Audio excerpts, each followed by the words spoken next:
How to buy mini Doge token. So before we start, this is not financial advice. I'm not professional or economic expert. So before investing in any project that you find on my channel, please do your own research. And also there is a referral code down in the description. You can get free money rewards on crypto with the best referral code. Simply goes below. Fund your account and enjoy the benefits. Check them out in the description. So if you go to their X of Elon Musk, you will be able to see this photo. This is the son of Elon Musk with his father on the meeting with Donald Trump on the White House. So this is the meaning of that token. So go to this post and check it. So as you can see, this token is available on the screener. It's created 15 hours ago and increased by 12,000% in the last 24 hours.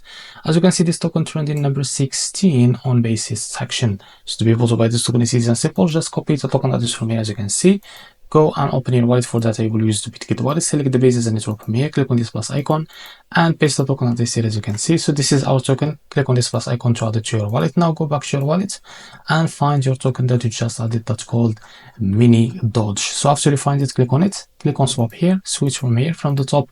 Select the token that you want to buy with, for example, USDC, and make sure that you have enough USDC, of course, on your wallet. Now here's how much you want to buy. Wait a few seconds, and as you can see here, you will be able to see how much you receive that token. After that, click on swap here and you will be able to buy this token. So it's easy and simple. So this is how to buy mini Doge token. If you found this very helpful, please like and subscribe. See you next video.